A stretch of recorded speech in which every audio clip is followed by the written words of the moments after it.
gas.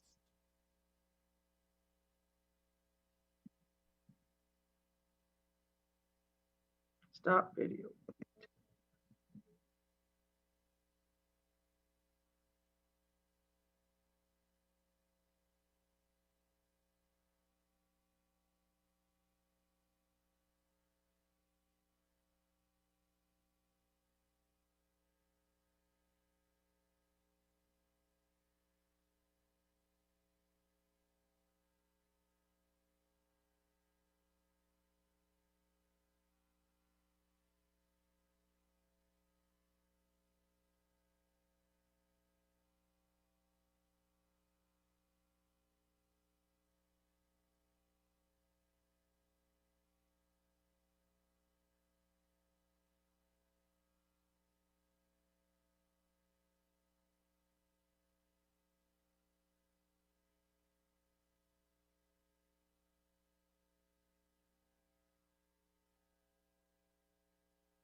Good afternoon, everybody. It being 12 p.m., I am going to call the fourth meeting of the Community and Protective Services Committee to order. And I will just begin by saying that the City of London is committed to making every effort to provide alternate formats and communication supports for council, standing or advisory committee meetings, and information upon request. To make a request for any city service, please contact accessibility@london.ca or 519-661-2489, extension 2425. To make a specific request for this meeting, please contact cpsc@london.ca. First, I will look to committee members for any disclosures of pecuniary interest.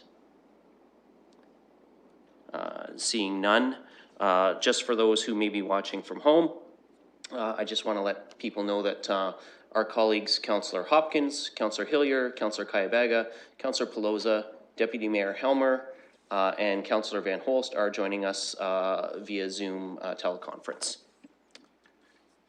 And we have now, Councillor Saleh has joined us as well, so folks on the teleconference are aware.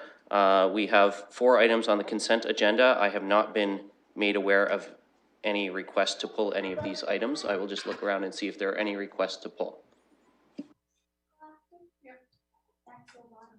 Yes, Mr. Chair, I would pull 2.2, 2.3, and 2.4. So that's all of them, Councillor Van Holst. Do you wish to deal with all of these separately? Yes. Okay, well then we will start with 2.1. And this is the Housing Stability Services RFP. Okay, I didn't have concerns about that, so I'm happy to put this on the floor as a motion. I think it's fine. I actually think it's better that we're using a diversity of groups for the rapid housing. So I'll move that. Okay, that's been moved. Do we have seconded by Councillor Squire? Any further discussion on this?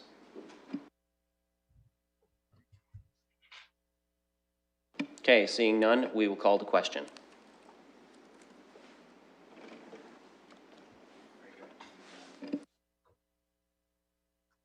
Okay, the voting is up on the screen. For those of you, for committee members at home, I will go around in ward order and ask for you to vote verbally. Councillor Van Holst.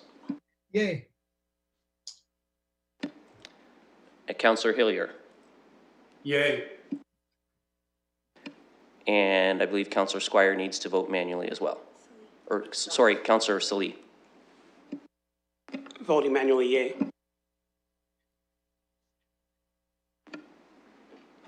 Closing the vote, the motion carries 6-0. Okay, the next item on the agenda is 2.2. Looking for a mover and seconder for that. So moved. Moved by Mayor Holder.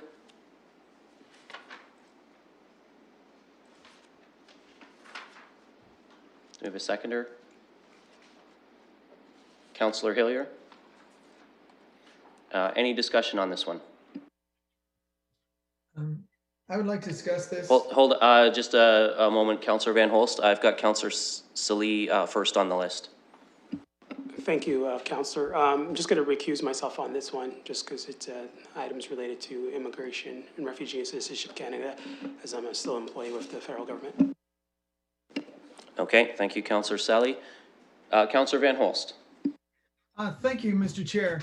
So this is a 5-year contract for over $1 million. And I think there might be any number of organizations that would be happy to take on the learning curve. So my question is, why is this a single source contract? Why didn't we take this out to tender? And we'll look to staff for a response on this.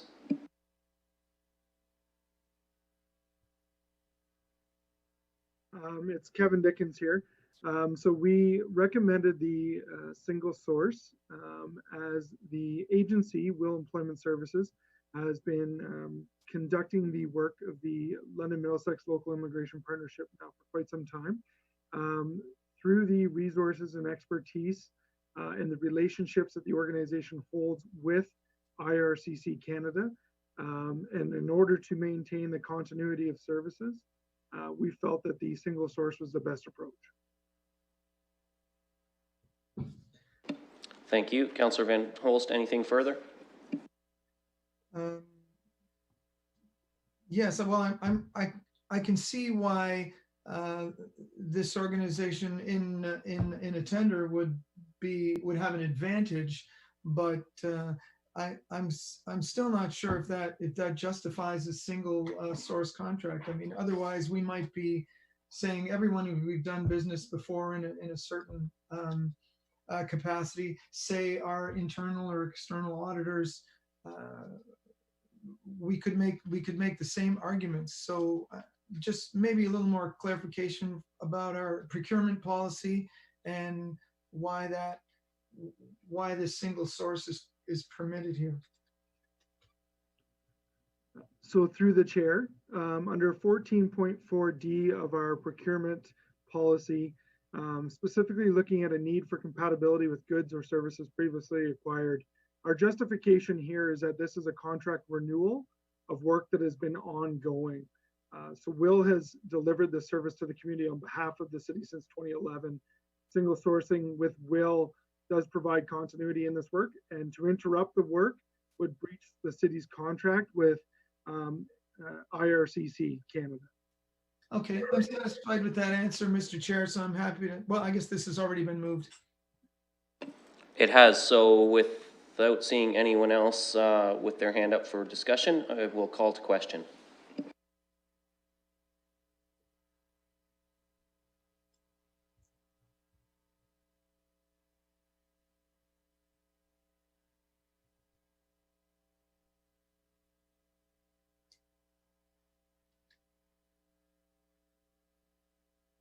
Okay, we have the vote up on the screen. I will look first to Councillor Van Holst for your vote.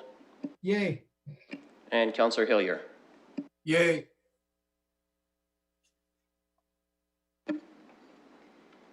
Closing the vote, the motion carries 5-0 with 1 recuse. Okay, moving along, we will deal with item 2.3. This is the Canada-Ontario Housing Benefit approval of the Ontario Transfer Payment Agreement. And we'll look for a mover and a seconder for that. Councillor Squire, Mayor Holder, any discussion?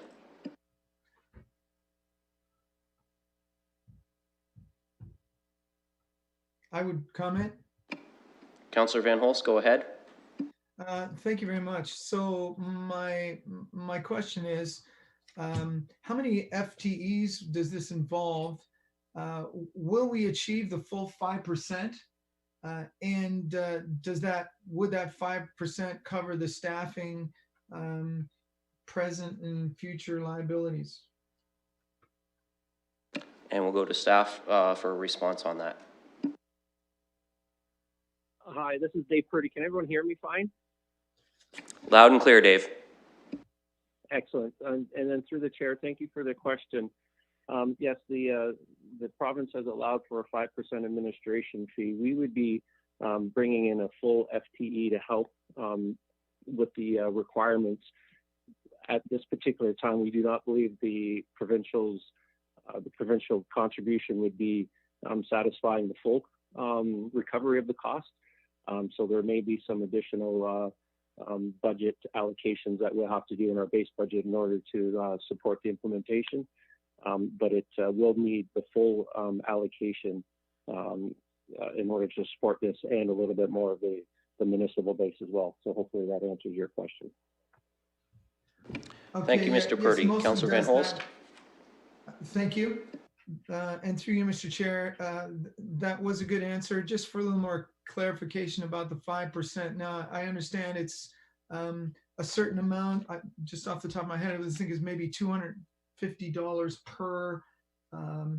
per application that we receive, and then up to 50 to a maximum of 5%. So does staff believe that we'll process enough applications to get to that 5%?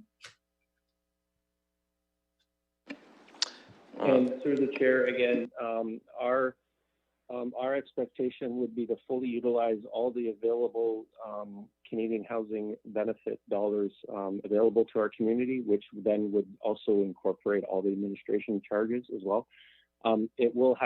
We'll have to do our consistent and constant monitoring of the uptake, and we may need to adjust as the report identifies to make sure that we're fully maximizing the dollars. But we believe that this is a great opportunity within our community, and truly believe that all the funding allocation that's been awarded to us can be utilized. Okay, well, Thank you for that, Mr. Purdy. Councillor Van Holsten, actually, I'm just going to ask all councillors who are joining us by the Zoom conference, if you can just wait to be acknowledged by the chair, just so that we can keep things proceeding in an orderly fashion. yes, thank you, Mr. Chair. I'm sorry. So my only comment at this point would say we might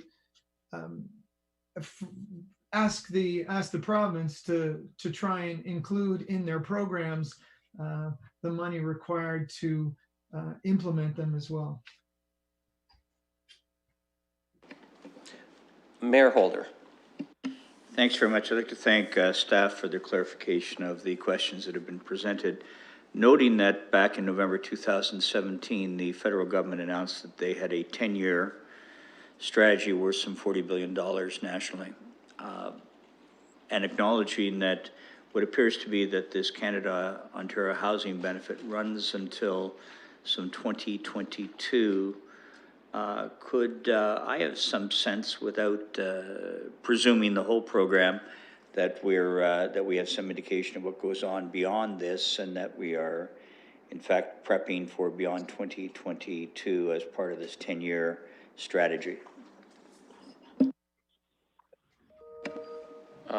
Thank you, Mayor Holder, for that question. Through to staff. And through the chair, thank you for that and the opportunity to provide clarity on that. We've received official notification of our allocation up to the 2022 period. The provincial government has committed, along with the federal government, has committed this program up to the National Housing Strategy, which is the 2029 time period. However, the only parts that they're able to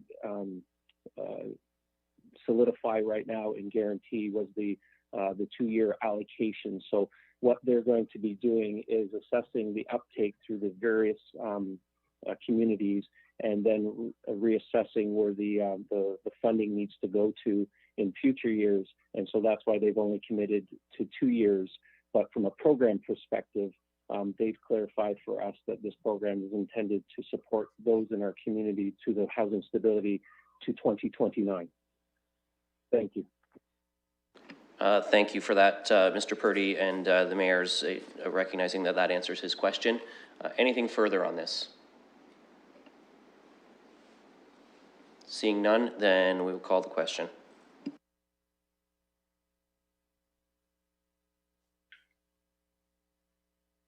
And the vote is up on our screens. Councillor Van Holst. Yay. Councillor Hillier. Yay.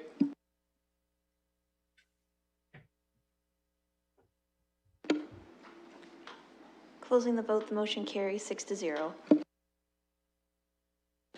Okay, and that brings us to item 2.4. This is the Homeless Prevention Standard Form Occupancy Agreement for head lease units. And I'll look for somebody to put that on the floor. Councillor Squire, seconded by Mayor Holder. Any discussion on this? Councillor Squire. Thank you very much, Mr. Chair. I just wanted to mention that I've been out to a number of forums at some of the faith communities with regard to the issue of tenancies. And this was one issue that came up over and over again, if the city could provide some assistance in this area in a prudent manner. So I think this, from my point of view, this is a really good response to something that's come up in the community and that's recognized by the community that is something that's needed. So I'm very appreciative of this and happy to support it. Councillor Van Holst. Thank you, Mr. Chair. And through you, I wanted to ask a couple questions. The first one, what happens if a person is not found replacement housing after 4 years? So this is designed to house someone up to 4 years in order for them to find something permanent. So my question is, what happens if something's not found that's permanent? Okay, and we'll get a staff response on that. Hi, thank you. And through the chair, it's Craig Cooper. I can respond to that question. Obviously, we would be looking at working with the individual quite consistently on that sort of plan for housing. Some options that we would be looking into is that the individual then take over the lease themselves if possible, or we would look at having to facilitate a transfer over into another unit that would sort of reset that 4-year clock. Thank you for that, Mr. Cooper. Councillor Van Holst, did you have a follow-up to that? Okay, thank you. Now, we seem to be approving the program without knowing the cost of the units. And I'm just wondering, why is that? Mr. Cooper, would you be able to respond to that? Yes, and through the chair, absolutely. Thank you for the question. The request here today is to look at the fundamentals of the program and seek council direction and approval and committee direction on that. We would be undertaking a full RFP to work with landlords in the community, at which time we will know a better cost estimate for the program, and we would be bringing that back through a process to committee and council for approval. Thank you, Mr. Cooper. Councillor Van Holst, does that answer your question for you? I'm satisfied. Thank you, Mr. Chair. Thank you. Looking for any other comment on this? Seeing none, just very quickly from the chair, I want to thank staff for their work on this. Like Councillor Squire, I have heard what a valuable component a head lease agreement can be for the housing and homelessness problem that we have in our community. So I think this is a good, prudent step forward. We are certainly, I expect, even with this, going to find some challenges given our low vacancy rates, but it's a step in the right direction. So I'm looking forward to getting this in place as soon as possible. At that, we will call the question.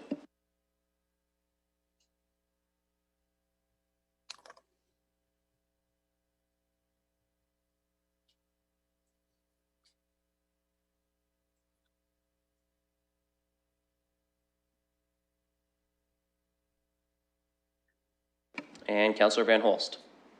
Yay. Councillor Hillier. Yay. Closing the vote, the motion carries 6-0.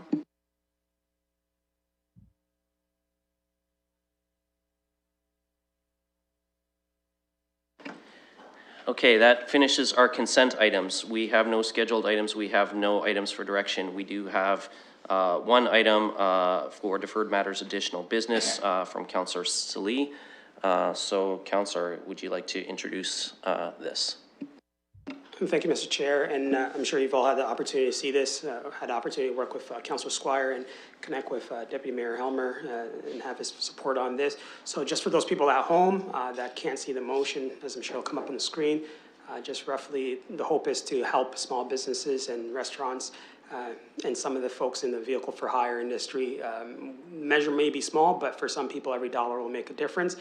Essentially, what we're hoping to do is to defer business licensing fees for 3 months from the date of issuance of the licenses, and those specifically for the vehicle for hire, and for folks who are opening up new businesses and under the businessing licensing regime, 3 months from the time of application.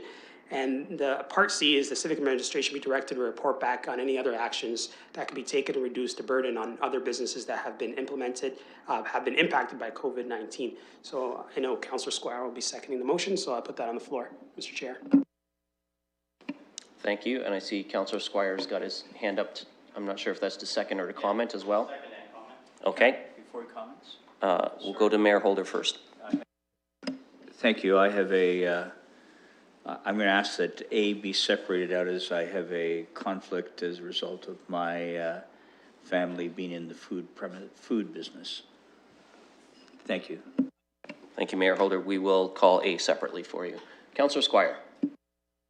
Thank you very much, Mr. Chair. And this isn't normally the kind of motion that I would second, and Councillor Salee and I talked about that. So a couple of things are contingent. The first, A and B, I want to make sure that the financial implications of this are not overly onerous on the municipality. So my first thing would be to ask that question of staff, whether this is a manageable thing, whether it's going to cause any difficulties for the corporation and their planning and bringing forward other matters. Okay, We'll look to staff for a response on that. It's Oris Katolik here. Can you hear me fine? Yes, Mr. Katolik, we can. So with respect to the deferrals for restaurants, food shops, and personal service establishments, the deferral of payments based on the current number of licenses we have is $326,000, and that would be the 3-month deferral of payment. For the taxi owner and taxi driver sector, that would be in the area of $290,000. The taxi owners are due in October of 2020, so that would be the 3-month deferral. The drivers are actually renewals on their birthday month, so that would be a rolling deferral of 3 months. Councillor Squire, any follow-up to that? No follow-up. I just want to make a statement, but I wanted to make sure my colleagues had those numbers because I think that's an important thing to consider when you're making any decision. The key part of this for me is part C, and that's why I thought it was important that Councillor Salee and I worked together to try to come up with something that incorporated some immediate relief, but also what I view as the bigger goal and the bigger task, which is to come up with a comprehensive plan to help those people in the City of London who need it immediately. So what you're going to get when you see these sort of things, and I'm not surprised that we have, is some people will say, well, it's not enough. Other people will say, well, what about my business and what I'm doing? And that's why, again, I know we've heard from staff and they've said end of April. Quite frankly, the end of April can't come soon enough. My feeling from dealing with members of the community is that relief needs to come sooner rather than later. So now C was my primary goal here is to encourage staff to come forward. Now I know staff's working hard. I know everyone's busy, but these are unusual times, and I think we need to bring that relief forward. So I'm eager to hear my colleagues on this, but I wanted to provide my rationale for supporting this motion. Thank you, Councillor Squire. Just so that folks are aware, I do have a speakers list. I have Councillor Kayabega, Councillor Van Holst, Mayor Holder. I've got myself on the list too. I'm not sure when that time comes if Councillor Squire will actually want to trade seats or if he wants to just chair from there, but we'll get to that bridge when we have to. We'll start with Councillor Kayabega. Can you hear me? Yes, we can. Thank you. So I just have a question on section A of the motion. It says personal business services business licenses. I was wondering, because I've been getting a lot of questions from a lot of business owners in the downtown who are currently renting, and I know that we moved a motion to do some relief around property taxes. They were just wondering how that's going to tie into their rent. And if we're offering some relief for businesses, they're wondering if we, and we did the tax part as well. I was just wondering if we can get some information on whether business that are renting downtown are going to be able to receive the same relief on their rents. Well, let's see if staff has some comment for us on that. Through the chair, under the jurisdiction of the license manager, our role is strictly related to the business licensing, and I don't believe we have any authority to direct any relief in rent payments. Thank you, Mr. Katolik. Councillor Kayabega, did you have a follow-up to that? Thank you. I just wanted to know what avenue would be the best one to take to find such answers if the bylaw enforcement cannot do anything around that. Mr. Katolik, did you? Through the chair, I believe that would be best through the provincial government. Thank you. Councillor Van Holst. Thank you, Mr. Chair, and through you to our licensing staff. So it's my understanding, just for clarification then, that if a person's license is coming up for renewal, they will apply as they normally would to make sure that they remain licensed, and then we would just allow them 3 months to pay that fee? Through the chair, under number B, what we're looking at, and A, looking at extending the current licenses. So if the business renewals are in February 2021, so we would extend that for 3 months. For any new license applications, we would process the license and issue conditional licenses with 3-month payment. Okay, thank you for the clarification. Thank you, Councillor Van Holst. We'll go to Mayor Holder. Thank you, Chair. A few things if I can. As much as I can't speak to 1A by virtue of the perspective, the pecuniary interest, I'd like to speak to B, and perhaps as it relates to something I can't talk about. It strikes me that it looks like we're talking about new applications as well as renewals in this overall intention. I just want to clarify, because it seems to me the wording is not specific to new and renewal in this overall letter. So I'd appreciate some clarity, perhaps through you to Mr. Katolik or to the mover of the motion. Okay, I will look to Mr. Katolik first from a staff point of the motion to see if he would like to comment on that, and then we'll get Councillor Salih's comments as well. Through the chair, I think this may be best answered by the mover of this motion, because it appears that B is specifically focusing on the renewal and not new applications. Thank you, Mr. Katolik. Councillor Salih. Thank you. Thank you for the question. Just for clarification, so A is specifically when we're talking about food premises and personal service business licenses, those are for new applications. So if someone comes tomorrow to us, from my understanding, most of the food business and personal service businesses who currently have a license, those don't expire till next year. So there's not an immediate need or want or ask. So I didn't necessarily need to address that in this motion. B, because the taxi and the vehicle for hire is staggered throughout the year based on birth dates, that's why theirs is based on when their license expires. And again, the C part is just a report back, if that helps with clarity. Thank you, Councillor Salih. Mayor Holder, did you have a follow-up to that? Yeah, frankly, in general, I don't see the difference, be it new business or renewal, but since I'm not moving or seconding the motion and cannot make any amendment to A, I will leave that alone. So the concern I've got, actually, it comes back to C if I can, but really it's A, B, and C, and that is this. I see this letter's dated March 31st, coincident with today. I understand this has been thought of for a little bit. I'm going to take the Councillor Squire approach, and that is to have things presented to us without the full implications of it. Makes it a little bit more challenging to consider.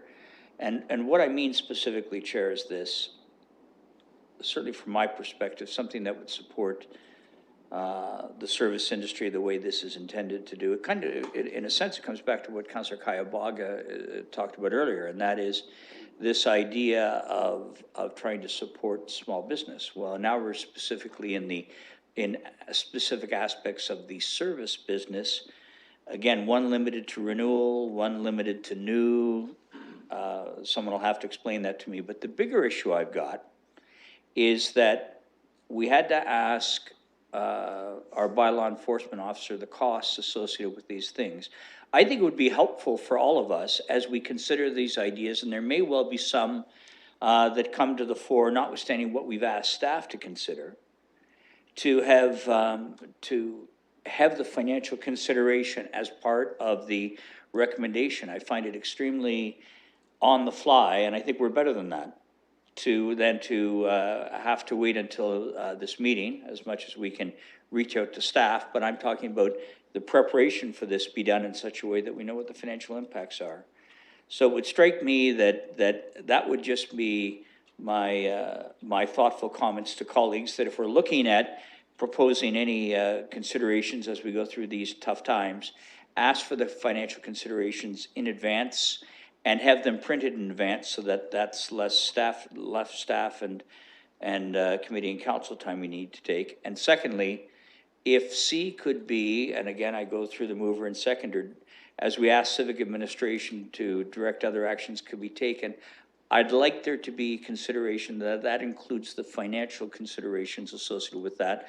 Otherwise, we're going to be asking the same questions again. And we're just trying to, I think, get some real sense of what makes financial sense as we go through the toughest financial and I would say emotional time in probably in all of our history as we deal with this pandemic.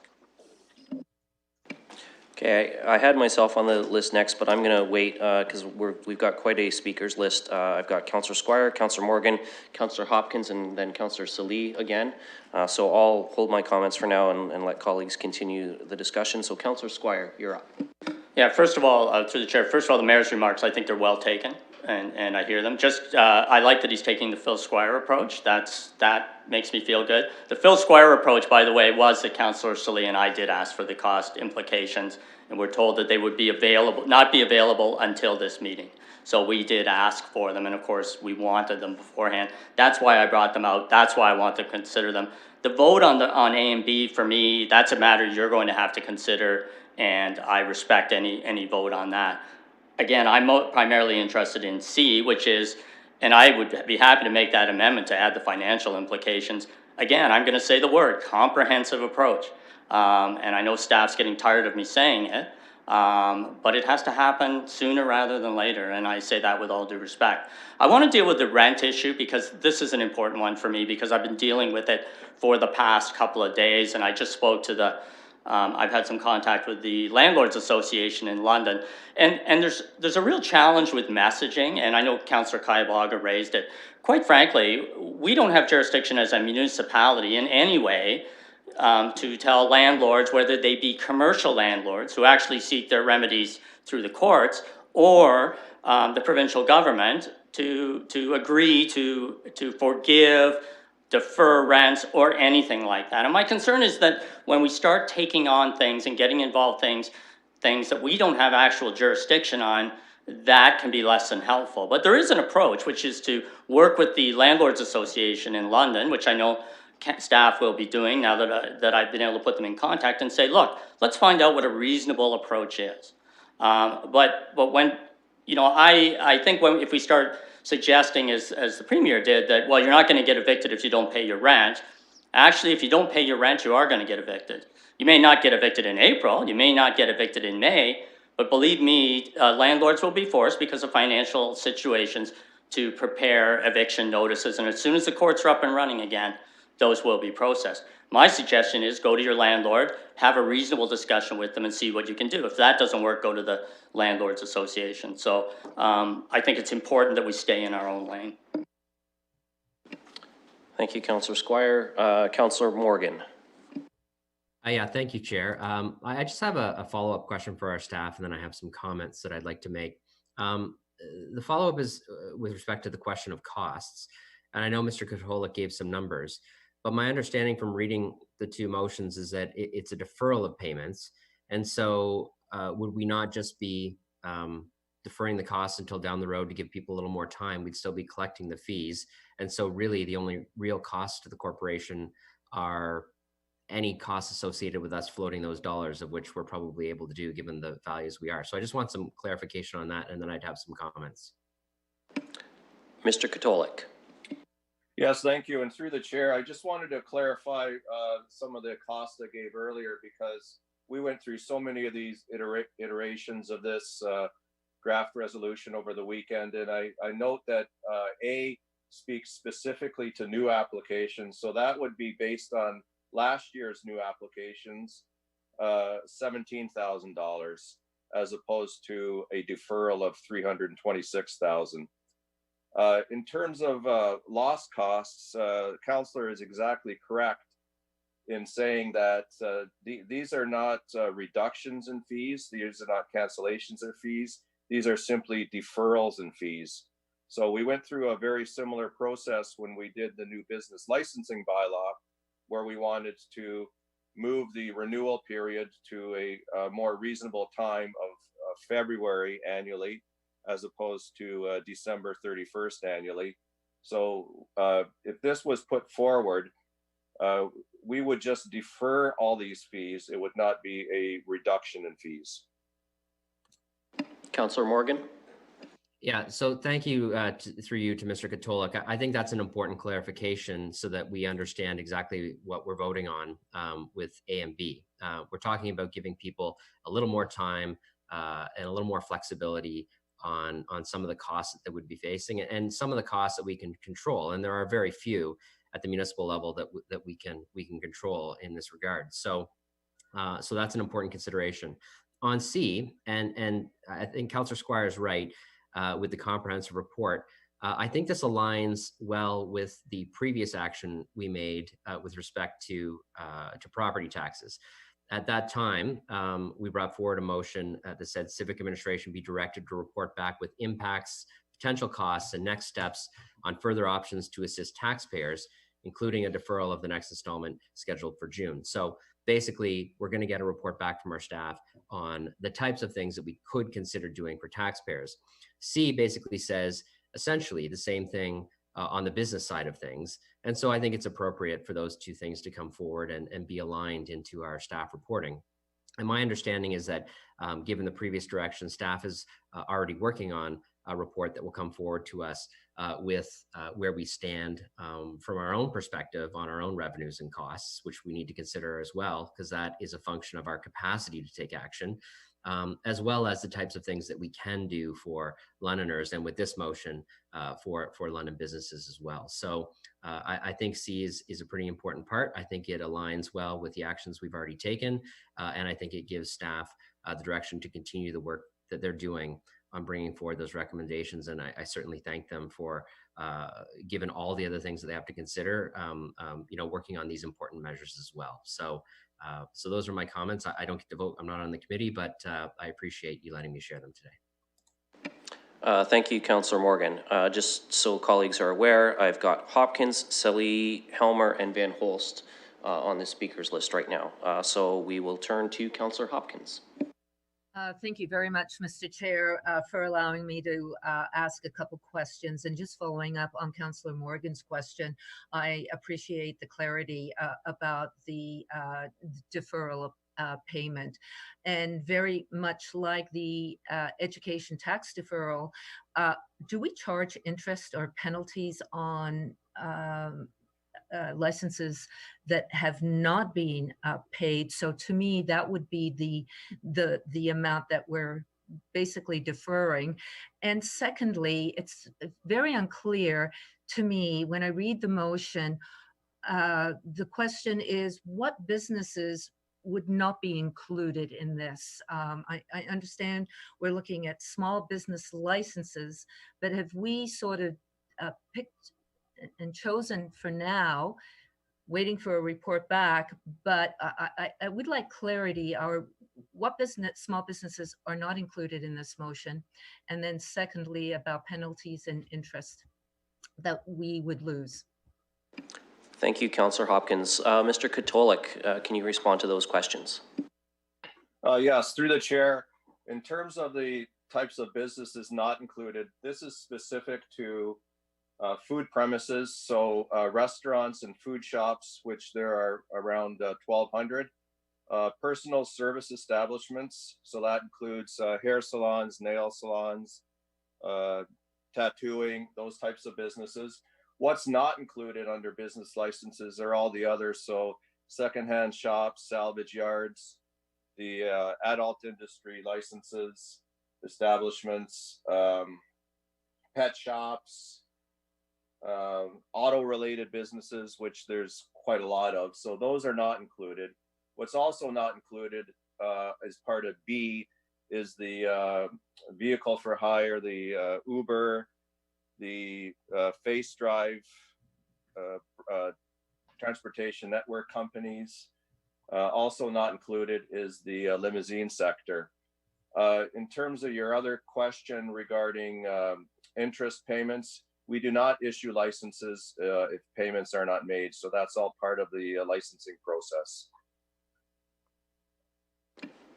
Thank you Mr. for that, Katolik. Mr. Chair. If I could just sum up, to me, that would be interesting to know as we move along, how we deal with all small businesses to some degree.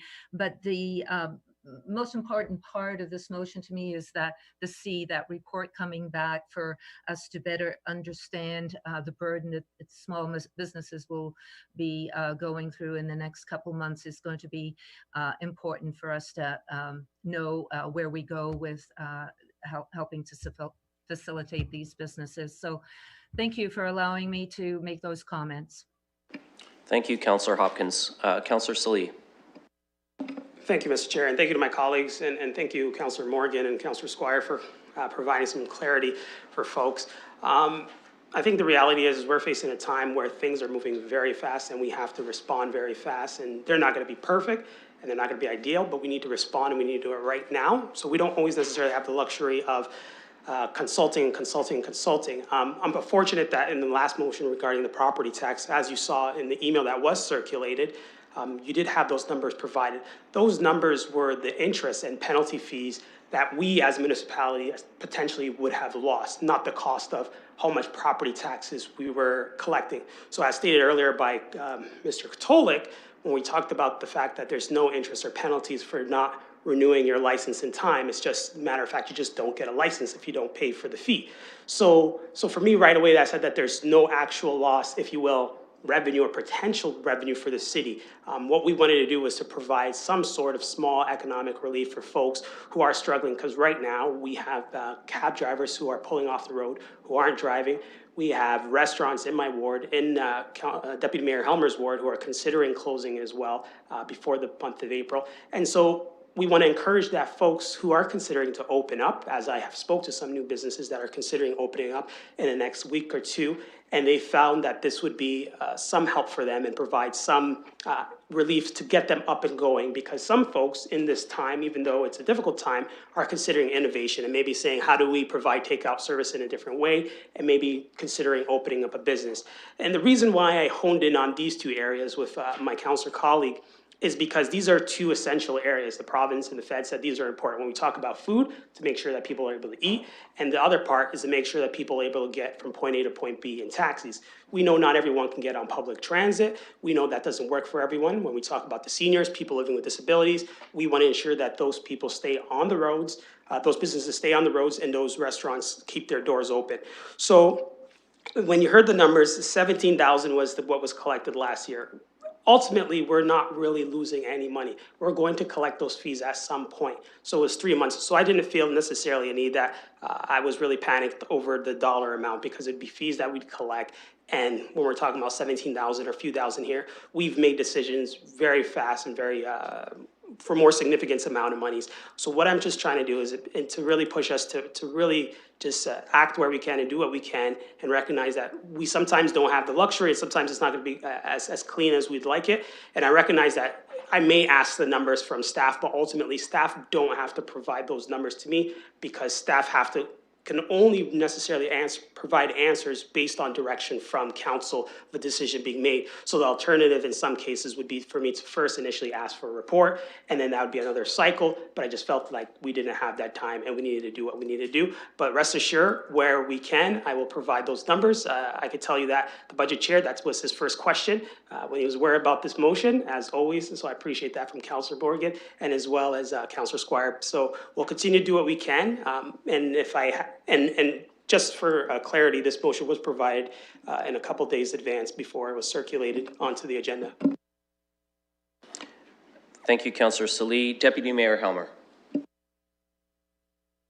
Thank you. Through the chair, Councillor Salee covered a number of things that I was going to say, so I'm going to try and keep it short. I think this is a good step forward. It's a small measure that we can take right away, and I think Councillor Salee's right that we need to be moving fast. I want to commend him and Councillor Squire for bringing this forward. I think it is going to help take a little bit of pressure off at a time when it is needed. I do want to say on the issue around rent, I know that's, especially at the end of the month, it's it's coming up. I thought the city communication that came out from our staff was excellent, describing what is going on with rent and urging landlords to work with tenants and tenants to work with landlords to work out something that would be fair. We don't want people to be evicted because they can't pay rent because we're in a public health emergency. The province has taken decisive action to make sure that evictions are suspended for the duration of the emergency. And we will see what happens when the emergency is in the past and we're starting to go back a bit to normal. The federal government, I think, has been very clear in its messaging around let's be reasonable with each other and try and work out a fair payment arrangement, and calling on landlords, both commercial landlords and residential landlords, to work with the tenants that they have around fair payment arrangements, whether that means it's going to take a bit longer to pay it back over time. And I think that's what we need to do as a municipality, is to reinforce those messages. I think we also need to be clear with the province that if they want to support people to maintain their housing, there's some kind of direct support to landlords that's going to help cover rents that are maybe falling into arrears, that would be welcome. I know the provincial government is moving very quickly on that front, and I think we have a role in terms of advocating to them ways that they could intervene to support people to maintain their housing. So I do think we need to be clear about what we can and can't do on this front. And one thing we can do is encourage people to be reasonable and to work out fair payment arrangements. And we don't want to see a lot of evictions at all, and certainly not in the middle of a public health emergency. So I appreciate the discussion. I think colleagues have really covered all the aspects of this issue. I certainly will support it when it comes to council. Thank you, Deputy Mayor. I'm going to ask Councillor Squire to take the chair, because I've been waiting to offer a couple of comments myself. And just so that Councillor Squire is aware, I've got Councillor Van Holst and then Mayor Holder after myself. Mr. Chair, you have the floor. Thank you, Mr. Presiding Officer. Through you to our staff, I do have a question about the new licensing component in particular. How does this impact our inspection and approval process? I mean, my concern is that we're still ensuring that all of the proper safety inspections, whether that's food safety, whether that's proper fire exits, all of those things are in place in these businesses. So how does deferring the licensing for 3 months impact potentially inspection and safety concerns? Yes, through the chair, that is going to be a difficulty because we have limited the number of inspections and are focusing on building inspections for final occupancies in the housing front. Some of our partners are not at full capacity. So for example, fire inspections for business licensing are currently not occurring. And we would consider that to be a high risk of issuing a license with a deferred payment with no fire inspection. So that is something that we are discussing on a daily basis because we do have some new business licenses being applied for currently. So I'm just going to follow up on that then. That would be a very big concern to me. And I'm frankly uncomfortable issuing a conditional license without safety inspections having taken place. So I'm wondering through the chair to you, Mr. Katolik, would we in fact be issuing conditional licenses without these inspections, or would that postpone even the deferral of a conditional license? Because I don't see how we can, in good conscience, issue a conditional license without a proper safety inspections. Through the chair, we have had those discussions internally, and we would likely try to get one-off inspections done with our partners. We would clearly not issue licenses, either full or conditional, without safety inspections. We would issue licenses conditionally on the deferral of payment.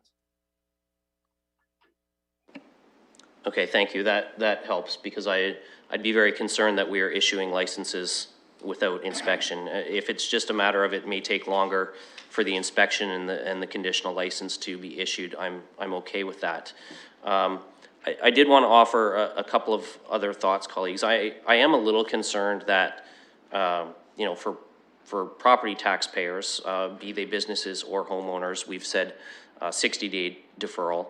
Now we're proposing a 3-month deferral on the business licenses. I have a little issue squaring that circle in terms of why we're willing to give 3 months here when we're only giving 2 on the property taxes, understanding that the property tax motion did allow for you know, a review of that situation as conditions change and whether or not we go forward with that. So I hear a lot of support for that, for the motion that's here.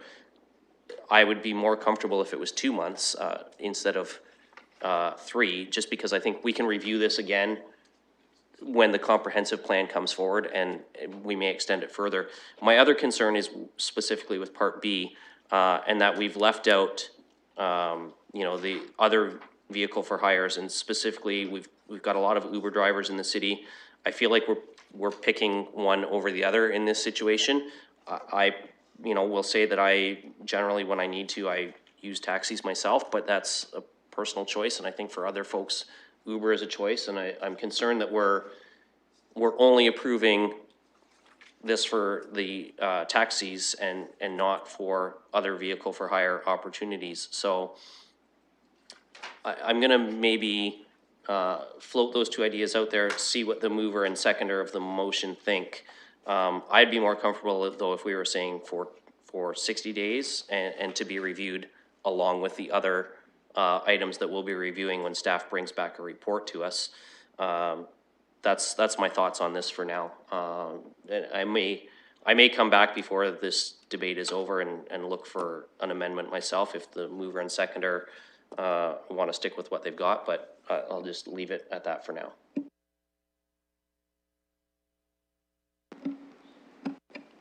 Councillor Salee.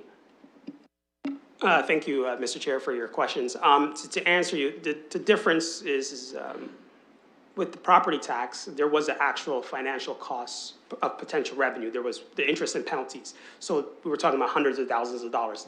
There actually is just no, essentially, a cost. It's just kicking it down the road, essentially, and then collecting the fees after. So there was definitely a stark difference.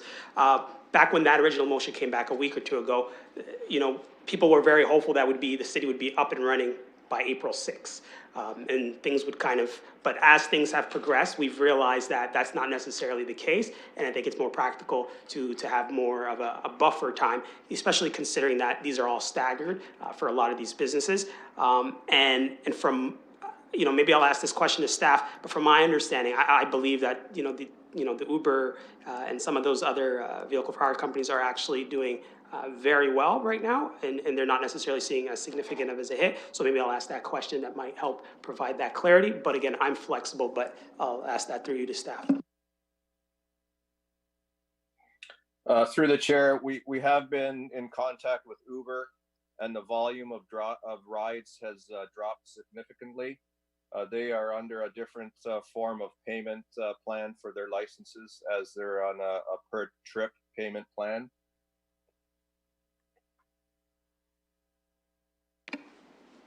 Okay, thank you for that, Mr. Katolik. I do have Councillor Van Holst on the list, and then I have Mayor Holder. So Councillor Van Holst. Thank you very much. So I like what we're doing here. It helps with cash flow, which is going to be the challenges of businesses who are closing or who may be closing for a small period of time, or struggling with less revenue. I think that we shouldn't assume landlords aren't just as concerned about tenants as we are, and this situation, of course, losing a good tenant is not anything a landlord would like to do, and so I think we can assume that they will work with their tenants in order to weather this, because landlords and tenants are certainly in it together already. Those are my comments. Thank you, Councillor Van Holst. Mayor Holder. Thank you, Chair. I already made the comment about the financial impacts, and I've also made the comment regarding new versus companies that are renewing their licenses. I'll support this in support of small business. To me, the limitation is only this. Through this specific motion, we are picking some winners in that, look, this will not be the reason that a cab company or who renews, or a food company that comes into business and is looking for a new business application. This will not be the difference between survival and not, but it helps. And so to that extent, I get it. If I have a practical concern is it's only that we're picking winners, and I don't want to say losers, but I certainly want to say those who are not winners. And if I have a practical concern, I know we've done the catch-all where this motion suggests we go back to civic administration and say, you figure it out. I'm not sure that's necessarily fair. I still think it's incumbent on us as council members to come up with some ideas and with the appropriate amount of time to consider others. But again, the winner-loser consideration, I think there will be some angst out there in the business community that says, well, what's wrong with me? Why didn't I get support from council? I would only say at this point, I'll support this motion because it's a start. And from there, I guess we'll have to look at these as we go. Thank you. Thank you, Mayor Holder. I don't see anyone else on the Zoom call looking to speak to this. I am going to direct one more question from myself through to staff. When in Part A, where we're talking about personal service business licenses, Mr. Katolik, if you could tell me perhaps what, how we would be issuing personal service business licenses right now when the personal service businesses are pretty much all under provincial order closed as non-essential services. So how would we be issuing a license to a business that can't open?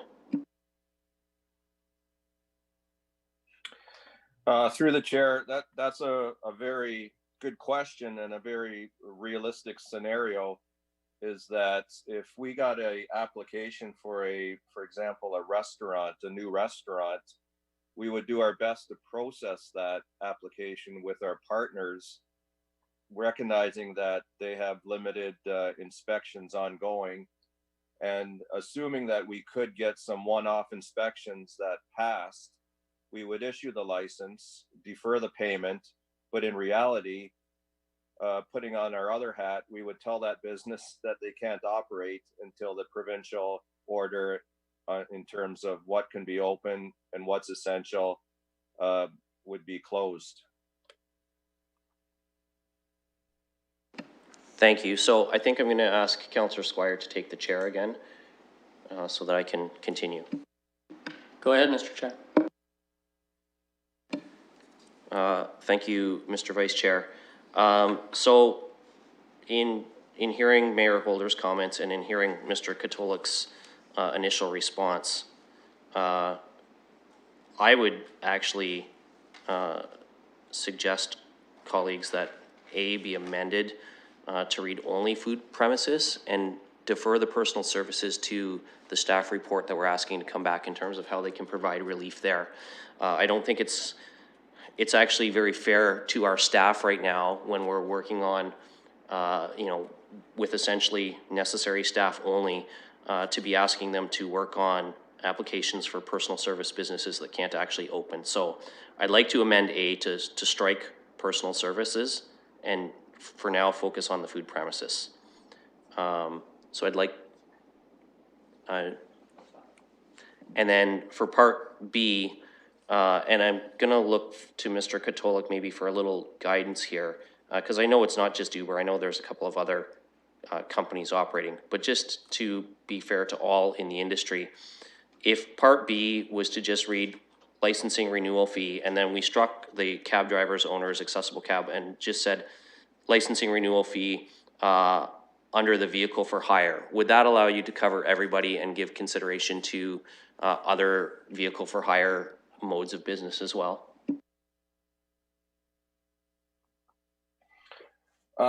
Through the chair, yes, we could do that. I would say that would be somewhat complex because we get monthly payments because of the fee schedule for transportation network companies, because it's at a per ride licensing fee, whereas drivers are renewed on a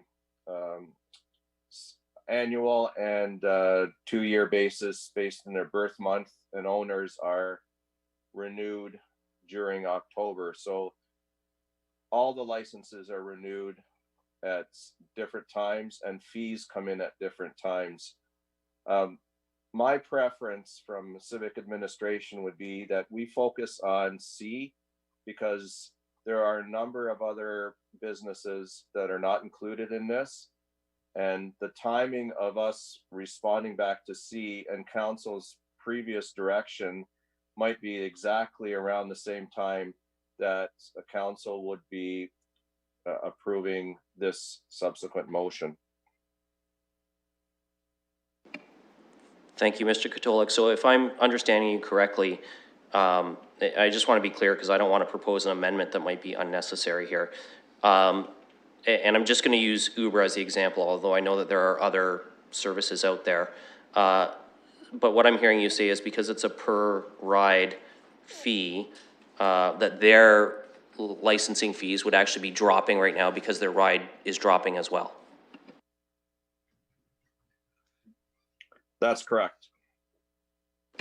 Okay, thank you. That's very helpful.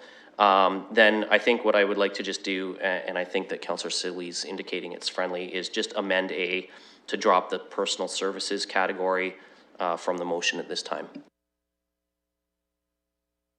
And I'm seeing a nodding of heads of both the mover and the seconder, so we'll amend that to just be food premises. I see Deputy Mayor Helmer's got his hand up on the Zoom call again, and we've also got Councillor Squire. So we'll go to Deputy Mayor Helmer and then Councillor Squire. Just in terms of the licenses for the cabs, the gap I think that exists right now, and if somebody wants to fill it in, is when it comes to the limousine licenses. So right now you've got driver licenses, which are either $60 a year or $120 for 2 years, depending on what kind of driver. And then you've got the owner licenses, which are for the A and B cab licenses, the A and B accessible licenses, and then also the limousines. And so the limousines are not covered in the motion you've got here. And so if you wanted to deal with that, the Transportation Network Company, as Mr. Katolik has pointed out, is a base amount plus a per trip amount. And that certainly scales with how busy you are. So I think if you were looking for a license is to be responsive to demand, that's the model that's already on. So, but I do think if you're interested in rolling the limousines in from the owner license perspective, those are the ones that are $750 per year. They're the same amount for all the different cab licenses and the limousine amounts. But they are something you could look at rolling in if you want to make an amendment. I'm just raising that because I do think we're headed in the direction of probably more of this rather than less of this. And if we want to just roll it in right now, I think that would be a reasonable thing to do at the committee level. Thank you, Deputy Mayor Helmer. Councillor Squire. I don't disagree with the deputy mayor. I just want to say that, first of all, the mayor again, I think it's because of the seat he's sitting in. He's sitting in the Phil Squire Ward 6 seat, and I think it's rubbing off on him. But I largely agree with what he's saying, and I think my concern would be if for the next period of time we're all bringing motions trying to fill in gaps. I think that is going to be a challenge for all of us. So I really view this as a committee, and if it ultimately is, this is a council incentive. This is something council wants to do, and I don't think anybody would ever say that we don't all want to help to the fullest extent that we can and support that. So all of the questions about the semantics of this and the way we should be doing it are all entirely valid and accurate points, and I think moving forward when we deal with something comprehensive, I think that'll make a lot of sense. So I really think it's been a very good debate in that regard, and I don't know how Councillor Salih feels about the limousine, but I'll leave that with him. Well, I see Councillor Salih is indicating he's fine with that, so we will take that amendment and add it in the limousine as well under the Part B. And Councillor Salih would just like to do a wrap up. I don't see anybody else on the video conference, so Councillor Salih, it's all yours. Thank you. I just wanted to fill some time while staff just clean up the language there. So no, I appreciate the feedback from colleagues and recognize that my goal wasn't necessarily to pick and choose any particular folks, but just responding on the most concerns that I've had in kind of the sectors.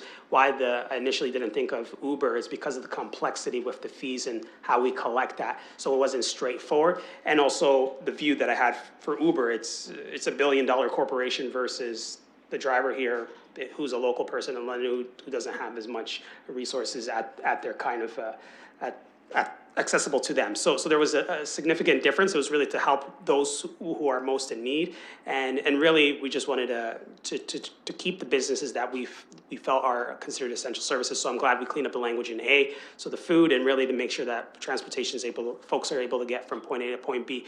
But I still will warn. I know the mayor kind of alluded to this, that this won't necessarily save or save a business in particular. So I think we have to recognize, when I spoke to folks in the industry, that there still is a potential for a lot of them to close. And I don't know what we're going to do as a municipality to assist, because the problem is as this pandemic proceeds, I anticipate there's going to be more restrictions with movement. And what does that mean for folks who right now are taking public transit? What does it mean in a week from now if things progress? Because I've heard of other communities where public transit has no longer been able to operate. So then what does that mean? Does that mean people need to get around with taxis and things like that? So I just want us to think of that and to be prepared. And that's why I think C will kind of help us in addressing that when that report comes back, because I don't know what our medical health experts will be recommending in the next week or two, or what Councillor Squire in the LTC, what kind of decisions will come from there. Not to say that those are any conversations I heard of or anything like that, but I've just seen that's where other communities are. And I just want us to be as prepared as possible, because I think things will get worse before they get better. Thank you, Councillor Salih. Always eloquent in your wrap-ups. I think we've had an opportunity for the clerks to get the wording cleaned up. We've had a request for A to be called separately, so we will start with A.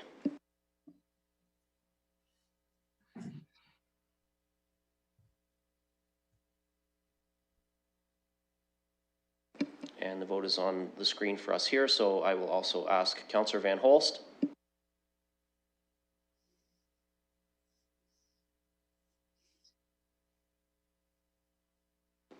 We may have lost Councillor Van Holst. Councillor Hillier. Oh, yeah. Sorry, yay. Give me just a moment to make sure that the clerks got both of those. They did. Thank you. Closing the vote, the motion carries 5-0 with 1 recuse. And we will now call the balance of the motion. That's parts B, C, and D.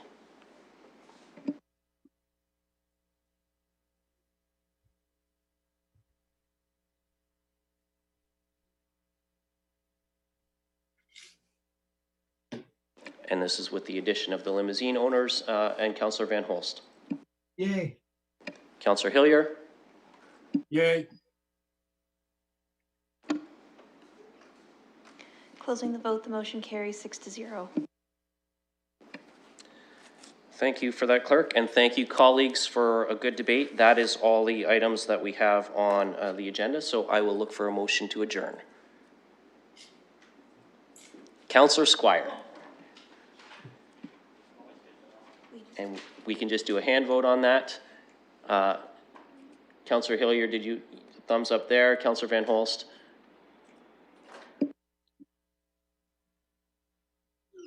Yay. Okay, thank you, colleagues. And we are adjourned.